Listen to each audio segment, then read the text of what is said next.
Nos primórdios da física, o mundo foi dividido em matéria e pensamento e posteriormente em matéria e energia, cada qual sendo considerada completamente separada uma da outra. Porém, a compreensão atual da física nos diz que somos parte de um campo de energia vasto e invisível que contém todos os tipos de realidades e que responde aos nossos pensamentos e sentimentos. A física quântica permitiu que a nossa geração entrasse em uma era na qual a ciência, a religião e a metafísica não são mais esforços antitéticos e fornece a descrição mais precisa do poder da consciência humana para criar uma realidade imanente. Ao longo dos séculos, os sábios proclamaram que a ignorância sobre a nossa verdadeira natureza nos dá a ilusão da separação e esse senso de separação é a base de todo o sofrimento. Porém, a consciência de um sujeito individual é idêntica à consciência que seria a base de tudo o que existe. Nesse sentido, a consciência humana é uma manifestação de uma única consciência, conhecida como Deus, Brahman ou Tao. Atualmente, a condição humana está marcada por um estreitamento desta consciência à medida como o ser humano se identifica com os aspectos cada vez menores do todo, levando à criação do ego e a uma separação da superconsciência, e cada constrição da consciência deixa o ser humano mais fragmentado, desconectado e insatisfeito. Físicos quânticos afirmam que a execução repetida dos programas aprendidos que correspondem aos estados clássicos de memórias evocadas, reações habituais, experiências introspectivas e respostas motoras condicionadas ocultam de nós o papel essencial da consciência não local no colapso da função de onda e na criação de uma nova realidade. O resultado disso é o pensamento persistente de uma entidade, o conceito do eu, que reside na mente. O ego, o falso eu, é uma entidade separada que está associada com a parte clássica condicionada e determinista, enquanto o eu incondicionado, o eu quântico, é uma experiência que é dominada por toda uma gama de possibilidades dentro do campo quântico. Assim, toda a escolha real e a experiência de uma liberdade completa seria uma escolha não condicionada e não identificada da consciência não local.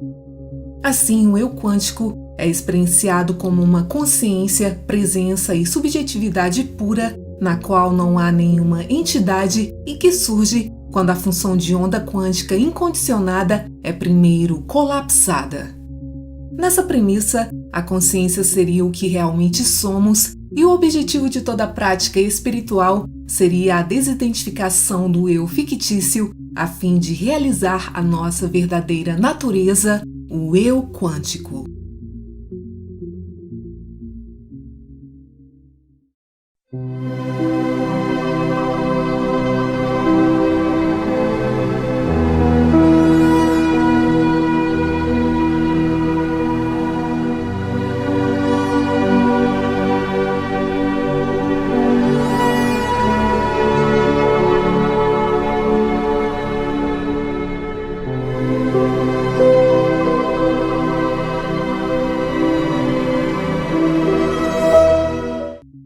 De acordo com o paradigma newtoniano, o universo é uma máquina baseada em matéria estável, local e objetivamente verificável, independente do observador. A evolução do reducionismo científico para o idealismo monista levou à suposição de que a consciência e não a matéria é o alicerce do nosso universo. O princípio da incerteza e o paradoxo da onda-partícula demonstraram que toda vez que observamos algo, há um novo começo, ou que todo evento de medição requer uma consciência que é potencialmente criativa. Filósofos e místicos idealistas têm perseguido tais ideias através dos tempos. No século XIX, o filósofo alemão Georg Wilhelm Friedrich Hegel ensinou que o espírito absoluto é a estrutura primária do universo. Tudo que existe seria a atualização do espírito e tudo estaria conectado a ele. Segundo Hegel, o espírito é tudo, cria tudo e o pensamento e o ser O sujeito e o objeto, o real e o ideal, o humano e o divino, todos são um. Assim, o nosso pensamento é o pensamento do espírito cósmico, a superconsciência que está pensando em nós. O matemático britânico Joe Spencer Brown sugere que o mundo é construído para ver a si mesmo. Essa visão antrópica sugere que o universo se vê através da consciência humana. No entanto, o universo se divide em sujeito e objeto, em aquilo que vê e aquilo que é visto. De acordo com o Bhagavad Gita, em um nível mais elevado, a consciência é inerente e transcendente, mas somos colocados nessa posição material que é chamada de asat ou irreal. A entidade viva determina agir de uma maneira e depois fica enredada em suas próprias ações e reações. Na fundação do mundo visível, encontramos entidades que sempre nos aparecem como coisas elementares quando interagimos com elas. No entanto, quando estão sozinhas, elas tornam-se ondas. Como ondas, elas perderam toda a massa e se tornaram formas puras, algo mental. Como as partículas materiais, elas sempre aparecem com uma massa específica em um ponto específico no espaço. As entidades em um estado de potencialidade não fazem parte do mundo empírico. Antes do quantum, somos observadores das sombras, sombras que pensamos serem realidades, mas elas são manifestações imanentes e reais na experiência humana de uma realidade arquetípica que pertence a um mundo transcendente. Assim, todo mundo visível é uma emanação de um fundo cósmico não empírico, que é a realidade primária, enquanto o mundo emanado é secundário. O pano de fundo do mundo visível é como um oceano. As entidades neste oceano estão juntas, como as ondas no mar, de modo que a natureza da realidade é uma totalidade indivisível. E como padrões de informação, as entidades no reino da potencialidade são como pensamentos. Em 1973, o físico americano Harold McGowan propôs que um sistema de partículas carregadas é controlado pelas partículas elementares que são instruções codificadas concebidas pelo pensamento. Ele sugeriu que essas partículas minúsculas estabelecem as configurações de éltrons e partons em várias combinações para formar elétrons, prótons e nêutrons que controlam a comunicação entre a matéria e a mente. Nesse sentido, o universo físico é uma expressão concreta do reino abstrato ou do mundo do pensamento. Como a matéria é projetada pelo pensamento, as ideias originam-se nos reinos do substrato e são trazidas à existência, e os pensamentos são as partículas que trazem essa ideia ao mundo material para que, em última análise, uma entidade física possa agir sobre esse pensamento. De acordo com Carl Gustav Jung, a multiplicidade do mundo empírico repousa sobre uma unidade subjacente. Segundo Jung, o processo da individuação é uma capacidade inata do indivíduo para se tornar consciente do eu, o processo pelo qual uma pessoa se torna um indivíduo psicológico, isto é, uma unidade indivisível separada do todo. Jung considerou esse processo como uma jornada transformacional na totalidade, na qual nós trazemos o invisível para o visível, espiritualizamos a matéria e materializamos o espiritual, e assim Jung acreditava que a psique tinha um impulso natural e inato para a totalidade. De acordo com a física quântica, o significado e o propósito da nossa natureza estão ancorados no reino luminoso da realidade.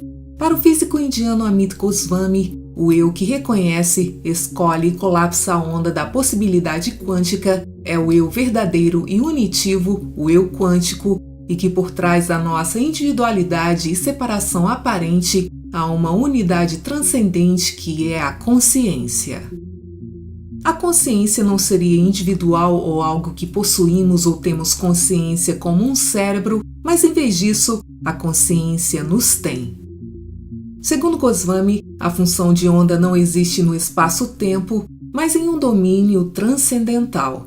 E assim, o reino transcendental não deve ser pensado como incluindo ou como sendo incluído no mundo físico do espaço-tempo. Dessa maneira, a consciência manifesta o imanente do transcendente, colapsando a função de onda. Goswami propõe que as superposições quânticas de possibilidades, pacotes de ondas de possibilidades relacionadas por fase, ocorrem dentro da consciência. Quando a consciência reconhece uma possibilidade particular, ela a escolhe e a possibilidade reconhecida se torna realidade. Porém, essa realidade é revelada dentro de uma experiência e a experiência introduz uma divisão implícita do sujeito e do objeto, uma dualidade. Nesse sentido, o colapso da função de onda quântica requer um ser senciente incorporado, um observador humano. O espaço-tempo, os objetos percebidos e os objetos que percebem aparecem simultaneamente. Os objetos externos percebidos, muitos dos quais também percebem objetos, formam a realidade empírica externa, objetiva. Com o tempo, à medida que experimentamos, construímos padrões individualizados de resposta, preconceitos, opiniões e visões de mundo que criam uma identidade condicionada. O nível do cérebro físico e o nível da consciência não local podem ser misturados para formar uma hierarquia emaranhada, resultando na experiência da autoconsciência individual. Essa hierarquia emaranhada é necessária para que a senciência apareça e para que os processos da vida do mecanismo físico ocorram e faz com que a consciência não local se torne consciente. Porém, toda vez que um estímulo chega e uma nova resposta ocorre, o cérebro faz uma lembrança do evento. A memória produz um estímulo interno, fazendo com que o cérebro responda com uma superposição quântica de possibilidades já conhecidas, e a consciência responde não apenas ao estímulo primário, a resposta do eu quântico, mas também aos estímulos secundários armazenados na memória, colapsando uma das possibilidades dessa realidade e dando-nos assim uma experiência de percepção secundária e não livre. Essa reflexão cumulativa de eventos no espelho da memória é o que produz o condicionamento, e o eu dessa resposta condicionada é o ego. Porém, antes de ocorrer o condicionamento, o sujeito que experiencia o mundo, o eu quântico, é unitivo. O ego e o eu quântico não têm uma parceria dualista, ao contrário, eles estão sempre unidos. Ambos são identificações aparentes que a consciência assume no processo da manifestação em um corpo físico e em um cérebro quântico autorreferencial. Quando as ondas de possibilidade se movem no cérebro sem colapso, a consciência está presente, mas não há percepção, e essa condição é chamada de inconsciente dentro da psicologia. O eu quântico, que escolhe e causa o colapso, surge de uma forma dependente dos objetos da percepção. No entanto, uma vez que isso é apenas uma divisão aparente, não há dualismo final. A consciência ilimitada da qual o sujeito e o objeto surgem se identifica com o polo sujeito da dualidade experiencial, confundindo-se assim com os objetos da experiência. No entanto, experiências autoquânticas não têm ancestralidade, nenhum traço identificador de memória anterior, e assim, essas experiências têm a mesma espontaneidade viva para todos, e é por isso que o eu quântico pode ser chamado do eu cósmico. Identificar-se com o padrão condicionado de respostas a estímulos, hábitos de caráter e as lembranças de respostas passadas dá às experiências do ego uma aparente individualidade local. O ego não existe como uma entidade. Ele é a identificação da consciência não local com o pensamento do eu na mente. Se acreditarmos que somos egos, acreditaremos que as nossas consciências estão separadas de outras consciências. No entanto, ao mesmo tempo, nós nos veremos contraditoriamente como estando dentro e sujeitos ao espaço-tempo e como vítimas do nosso entorno. Porém, a nossa verdadeira identidade é a superconsciência, a consciência ilimitada e unificada que transcende o espaço e o tempo. Dentro do eu incondicionado, o eu quântico, não há separação ou isolamento, não há entidade, então não há dualismo. Existe apenas uma consciência, a consciência não local. Todas as manifestações são meramente uma troca de energia em matéria, a consciência em diferentes gradações, e assim, a energia e a matéria podem ser assumidas como manifestações em uma única escala de consciência. A consciência que pode ficar presa no cérebro hierárquico emaranhado na forma do eu não é o ego, já que não tem memória, nem condicionamento e nem personalidade. É por isso que os poetas e os místicos nos encorajam a estar centrados no presente para ver tudo como se fosse pela primeira vez, sem o fardo das memórias passadas e projeções futuras, e quando fazemos isso, operamos a partir do eu quântico. O filósofo grego pitagórico Timeu de Locre afirma que Deus é um círculo cujo centro está em toda parte e a sua circunferência em nenhum lugar. Nessa premissa, o principal objetivo de toda a tradição espiritual é unir-se à realidade transcendente e, psiquicamente, esse estado pode adotar o significado simbólico e transformacional do renascimento, o sinônimo de tornar-se um com a superconsciência. Fomos submetidos a uma visão mecanicista que definiu as pessoas como partículas e nos impediu de manter o contato com uma parte valiosa da nossa natureza, porém estamos todos conectados com o reino não empírico do universo, no qual podemos encontrar o sentido para as nossas vidas. Viver de acordo com a ordem do universo é um pré-requisito para uma vida saudável, e isso significa que temos que reconhecer o fundo invisível da realidade e aceitar a importância do espírito em nossas vidas. A camada invisível da realidade não é apenas a fonte, mas também o objetivo do nosso significado humano.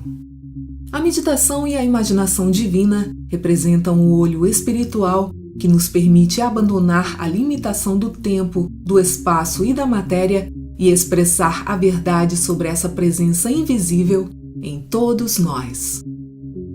Devemos lembrar que nós desempenhamos um papel vital como participantes no processo criativo da vida de toda a Terra. A consciência que permeia o universo é imensamente criativa, informa decisivamente o mundo material e, porque somos expressões dessa consciência, temos a oportunidade de participar na manifestação de uma nova realidade. O único requisito para a realização de grandes feitos é a compreensão da nossa linhagem ancestral divina, a integração do ego com a superconsciência.